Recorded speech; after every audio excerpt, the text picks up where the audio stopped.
Hallo und herzlich willkommen zurück zu einer weiteren Folge von Vampyr. In der letzten Folge sind wir am Pembroke Hospital angekommen und haben dort jetzt einen Job bekommen und haben auch mit einem Haufen Leuten schon geredet hier.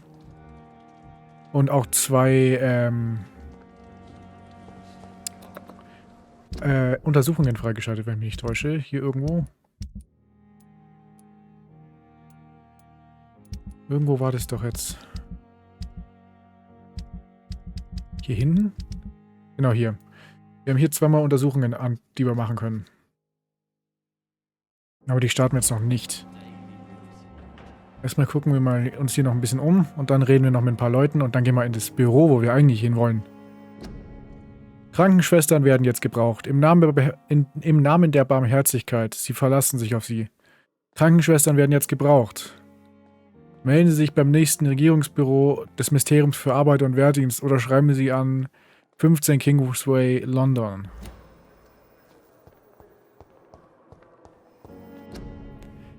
Verhindern Sie Ansteckungen. Unbeachtet Spucken, Schneuzen und Husten verbreitet die Grippe. Sie verbreiten sich durch Tropfen aus Nasen und Rachen. Husten Sie nicht in der Öffentlichkeit.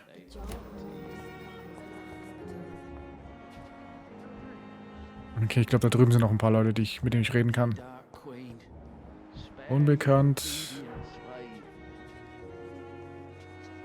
Good evening, sir. Can I help you? Unless you're here to fix my face. No. I don't think you can help me. I'm Dr. Reed. I've recently taken the position of head surgeon here. War injuries, am I right? You guessed right, Doctor. German shell took my pretty little mug right off. But they still call me Thomas Elwood. Wie gefällt es hier? How is your stay with us, Mr. Elwood? Oh, it's bliss. I just escaped death in the trenches to be surrounded again by the moans of the dying. Can I ask you precisely why you're a patient here? It's the pain, sir. The drugs don't work. It just hurts under the scars, if you get my drift.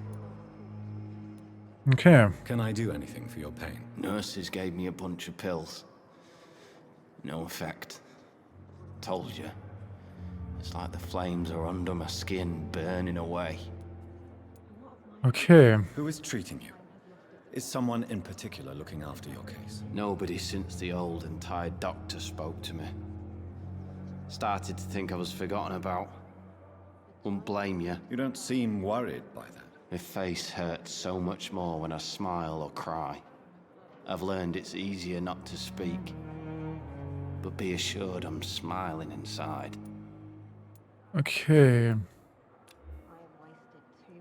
Ja, der gibt extrem wenig EP, wenn ich den aussaugen würde. Da waren wir gerade, hoppala. Where were you stationed, sir? Did you serve for long? I really don't want to talk about all this shit. No offense. I was pushing too much. I served in France myself. I just wanted to know what happened to you. You were an officer, weren't you? Then I doubt we fought the same war, sir. No offense. Ja, das ist leider echt so. Die höheren Tiere kämpfen nicht so wie die armen Schweine unten. How close are you to Miss Horcroft? Are you aware that she thinks she is a vampire? To wait for her next nibble is the best reason to stay here. Every time she approaches my bed, she treats me like something tasty. A normal person. Aren't you afraid? She may hurt you if the game goes too far. She's quite harmless, I can assure you. Her head's broken inside is all. While I'm busted on the outside. But she's still beautiful. Living proof that there's hope for me. Hinweis. Okay. Für Thomas ist Thelma der lebende Beweis, dass es noch Hoffnung für ihn gibt. Okay. So do you let her bite you? You know that's not sanitary. And why not? She's only supping a few drops of my blood. And the pain, it's real for once. She could decide to bite less willing patients. Then it's another good reason for me to stay here, Doctor. You do realize she's mentally disturbed. It's called the Cotard syndrome. She truly believes she's a vampire. In her madness, she never refers to my scars. And frankly, if I could, I'd join her world. It seems much more fun than the real one. Ah, Goodbye for now, Mr. Elwood. holla die Waldfee. Ah, da ist unser lieber Patient, den wir gebracht It's haben. locked. Mit wie vielen Leuten soll ich noch reden? Ja, nehmen wir noch die hier. Time has lost its effect. Good evening, nurse. Good evening, Doctor. I don't think we've been introduced yet. My name is Pippa Hawkins. And I'm Dr. Jonathan Reed. Dr. Swansea has recently offered me a position in this hospital. Well, it's a euphemism that your help will be appreciated, Doctor. How would you describe the situation at the Pembroke Hospital? It's serious. The flu is wreaking havoc amongst the staff and patients. We are running out of everything. You must get a hold of yourself, nurse. Sorry, I'm exhausted. No one has any idea when this epidemic will be over. Nurse Hawkins, the Spanish flu won't last forever. Even the Black Plague didn't kill everyone. I wish I could believe you. But what if this epidemic was worse? What if in the end, nobody was spared? Ja, wenn man bei so einer Zeit lebt, in so einer Zeit, dann verliert man langsam den Glauben. Vor allem zu der Zeit damals, nach dem Krieg. How long have you been a nurse? Well, long enough to see that the epidemic is winning. And no matter how qualified you are, don't tell me you'll change that. You'd be surprised what dedication can achieve, Nurse Hawkins. In medicine, sometimes we're just a test result away from a miracle. Sorry, Doctor. I don't want to sound bitter, but I'm just too tired to give a pep talk like Nurse Brannigan. How is the Pembroke staff coping with the epidemic? Well, not well. Milton, the ambulance driver, is even more grumpy than usual, especially concerning doctors. Wieso was gegen Why does Ärzte? Milton dislike doctors? I don't know. Just ask him. But be warned, Milton is not the chatty type. Mit dem haben wir schon geredet. Why is Milton grumpy on a daily basis? Is it just an act? Milton's not the kind of man who's bothered about a bad reputation, whether he deserved it or not. Miltons Ruf unter seinen Kollegen ist eher mittelprächtig. Kollegen, sorry. Händler.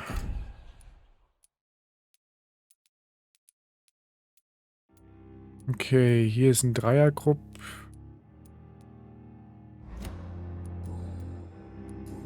So. Hinweis benötigt. Ah, das war alles. Goodbye, Nurse Hawkins. Ich würde sagen, jetzt gehen wir mal zu unserem Büro. Lost its effect on me. But the suffering continues. Hier irgendwo.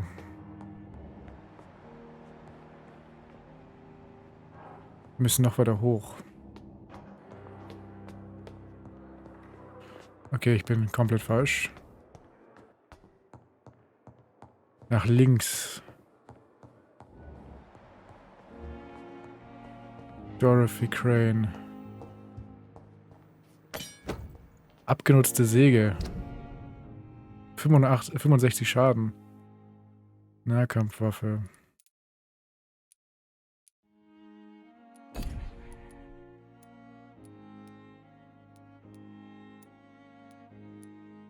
Angriffsgeschwindigkeit 15. Es macht ein bisschen mehr Ausdauer als die Machete und macht aber auch mehr Schaden. Das, obwohl die Machete schon auf Stufe 2 ist. Eldwoods Patientenakte. Thomas Eldwood, männlich, 28. Behandelt von Dr. Dipests. Zustand genesend. Datum der Einlieferung 16. September. Datum Entlassung noch offen. Anmerkung. Das Gesicht des Patienten ist durch einen Bombenangriff Bombentreffer im Krieg stark verbrannt und entstellt. Selbst unter dem Einfluss starker Beruhigungsmittel verursachen ihm die Wunden laut eigener Angabe regelmäßig starke Schmerzen. Es sei, als ob die Flammen noch immer unter der Haut brennen, sagt er. Untersuchungen des Nerbengewebes geben keinerlei Aufschluss auf Entzündungen, Infektionen oder Schwellungen. Die Narben sind in Ordnung. Könnte es ein Fall fortdauernder Nervenschädigung sein? Der Patient gibt sich unentwegt selbst die Schuld an seiner Entstellung. Leidet er vielleicht am Überlebensschuld-Syndrom, an Phantomschmerz, der sich als Bestrafung dafür manifestiert, dass er nicht gemeinsam mit seinen Kameraden den Tod gefunden hat? Oh, das ist schon... Warum ist es eine Quest? Aber wir haben den fast... Okay, den zu töten würde mir 1000 EP holen, aber ich wollte einen Pazifisten Route wollte ich machen hier. Da vorne ist mein Büro. It's locked, all right. Ja moin, warum ist hier eine verschlossene Kiste? Dr. Tipers Stück, das ist zu. I cannot enter. Dr. Reed. This must be the place. It's definitely away from prying eyes. Relegated to the shadows. A kingdom of my own. At least I won't be sleeping in a coffin. Naja, das kommt bestimmt noch. Dass wir irgendwann mal in ein Grab schlafen müssen. Glas, Firole. The flower's dying. It needs water. Okay, das sind die Kisten. Okay. Da ist was. Artikel über Ekon. Es ist eine seltsame Gelegenheit und beinahe ein Privileg, sich einem Vampir zu nähern, ihre faszinierenden physischen und psychologischen Merkmale mit wissenschaftlichen und rationalen Augen zu betrachten. Dies sind ein paar der interessantesten Fähigkeiten, die ich persönlich beobachtet habe, während ich über die letzten 10 Jahre Vampire oder Ekons, wie sie es selbst nennen, befragt habe. Ja moin, dass der noch lebt. Übernatürliche Geschwindigkeit. Ein Vampir kann sich in jeder Lage wie ein Sterblicher verhalten und bewegen. Aber ein geübter Blick erkennt, dass sie besonders scharfsinnig und sind und schneller als jeder Sterbliche regieren können. In einigen seltenen Situationen, Furcht, Überraschung, Fluchtbedürfnis, sah ich, wie ein Vampir sich so schnell bewegte, als würde er einfach verschwinden und woanders wieder auftauchen. Das menschliche Auge kann ihre Bewegungen nicht folgen, wenn sie so schnell sind. Doch zaubern sie nicht und lösen sich nicht auch auf. Es ist nur ihre übernatürliche Geschwindigkeit. Für mich ist dies eine katzenartige Eigenschaft. Sie können so schneller und weiter als wir rennen, springen und ausweichen. Ich habe weiterhin bemerkt, dass sie diese Geschwindigkeit erschöpft und dass sie an physikalische Grenzen gebunden sind. Mesmerismus. Eine der mächtigsten Fähigkeiten der Vampire ist es, Sterbliche dazu zu zwingen, ihnen zu gehorchen.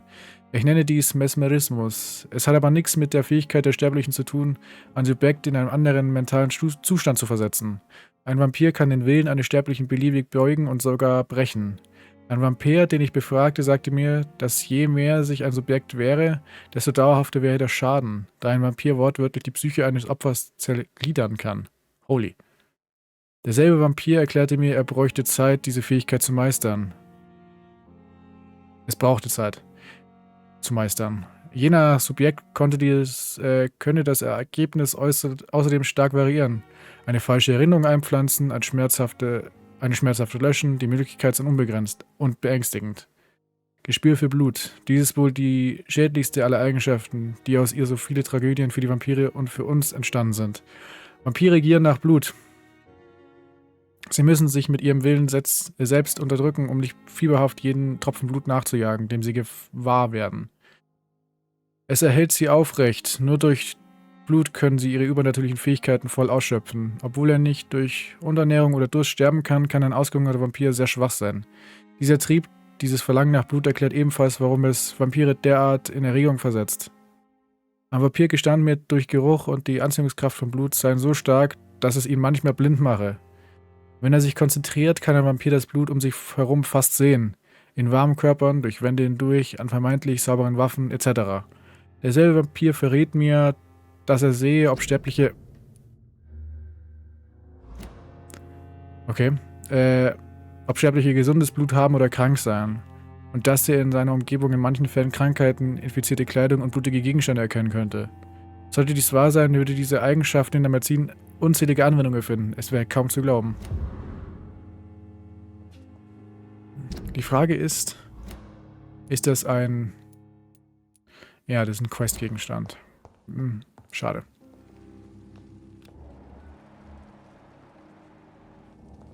Kann ich...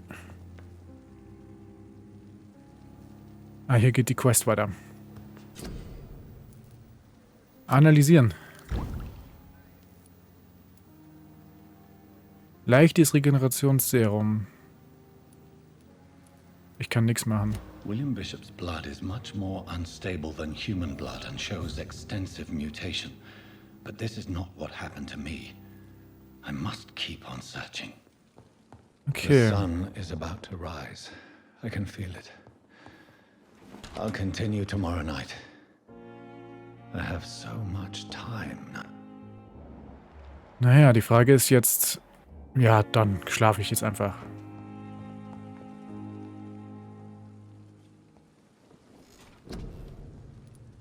Ich brauche 1000 für die ganzen Sachen hier, oder? Ich habe nämlich Bock auf Blut. Defensiv, aha. Du unterbrichst die Blutzirkulation in den Venen deines Ziels, macht es wehrlos. Du erzeugst eine unsichtbare Barriere, der direkten Schaden absorbiert, bis sie verschwindet oder zerstört wird.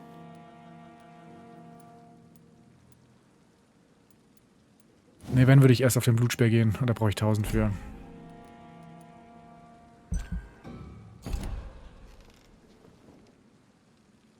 Als ob ich echt was machen muss. Ja, dann gehe ich auf Bestätigen. Ich will jetzt im Moment noch nichts ausgeben. Ich will sparen.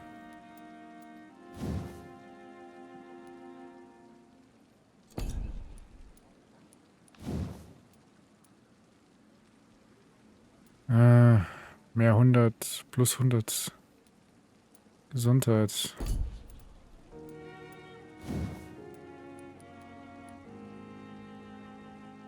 %30 Durchhaltevermögen, erhöhe die Ausdauer. Nee.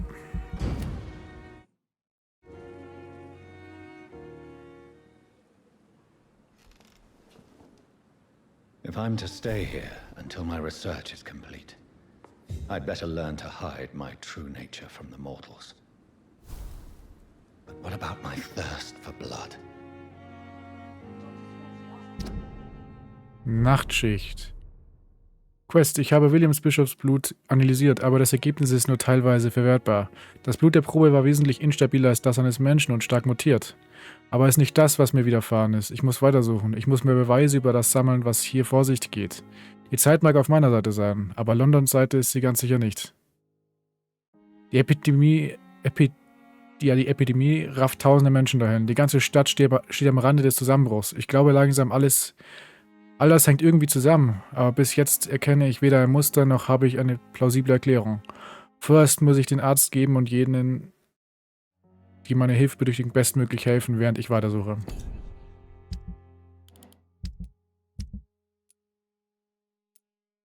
Die Frage ist, wie viele sind wir denn?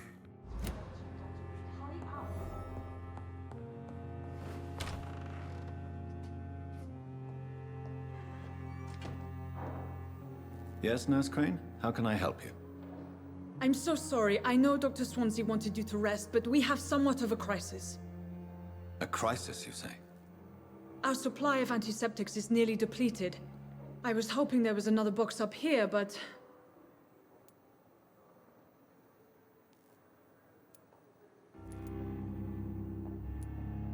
What type of hospital are you running?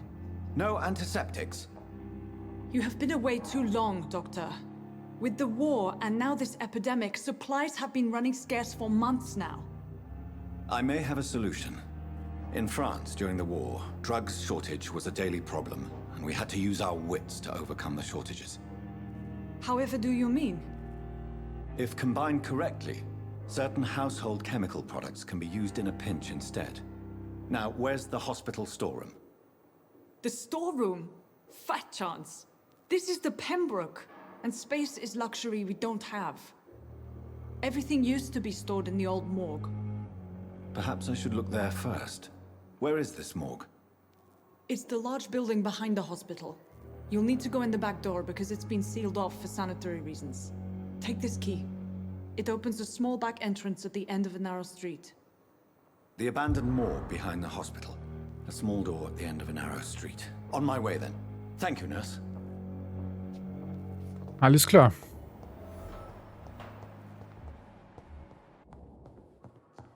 Alles klar, jetzt gehen wir in die Leichenhalle. Ich würde aber gerne noch mit ein paar Leuten reden hier.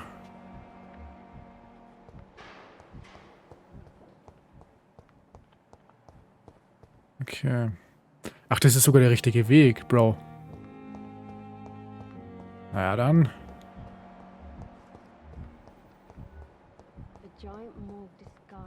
Komme ich irgendwie nach draußen noch Leute, die ich noch nicht kenne?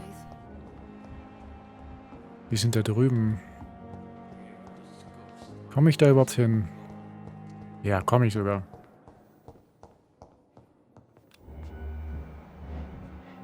Da haben wir es ja. It's locked.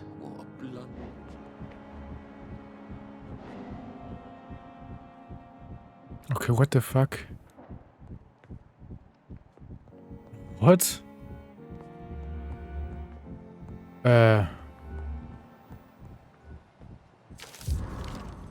Unvollendeter Brief. Pembroke Hospital, 2. November.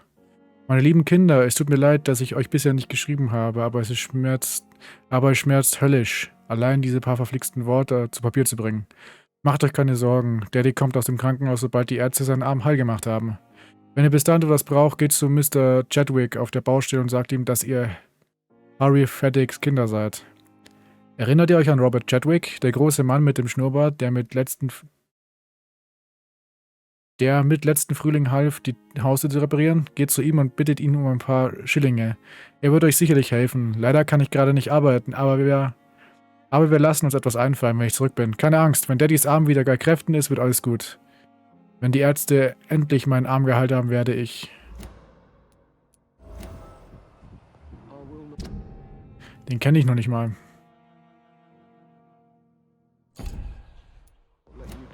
Okay, what the fuck ist das jetzt? Das heißt, es ist... Moment, hier drüben.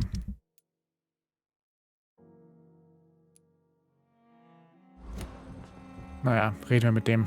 Good evening, sir. I'm Dr. Reed. May I help you? I don't know if a third opinion is needed. Your colleagues are already arguing about my condition. I see. Would you mind telling me more about your situation? I'm Harvey Fiddick. All I want is to get me bloody arm fixed properly.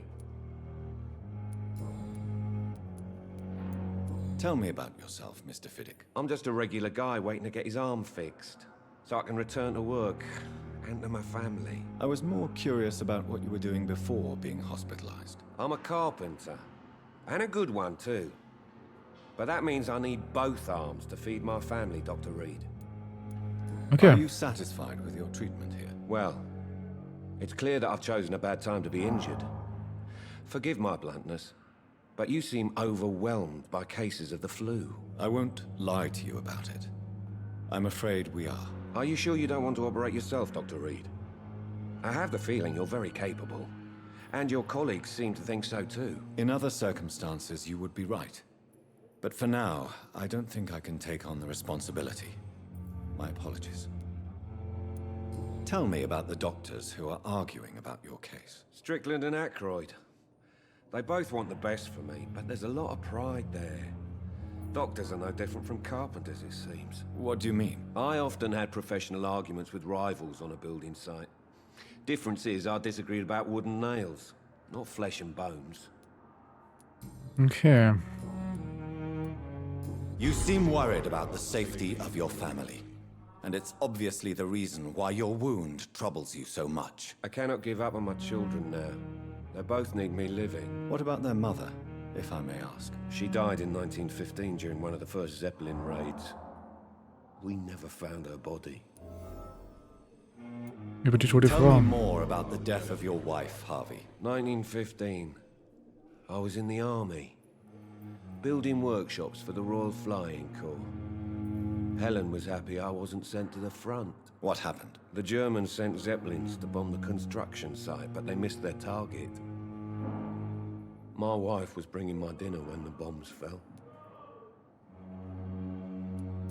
How are your children after losing their mother? They were smaller then. The only good thing about this is my Helen didn't bring them with her that night. I'm sorry for your loss. So many died during the bombings. I served in France and witnessed the carnage there. I would like to say that she didn't suffer. Truth is, I have no idea. I just know that I'm all that me kids have. Poor little bleeders. Okay. Goodbye for now, Mr. Fiddick. I'll see you later. My sweet girl. Untersuche die Taten des Bürgers. Naja, gut, dann würde ich sagen, ich beende die Folge hier. Vielen Dank fürs Zuschauen und wir schauen mal, was es dann mit dem Zeug da draußen gerade auf sich hat, ne? Ciao. Euer Gladius.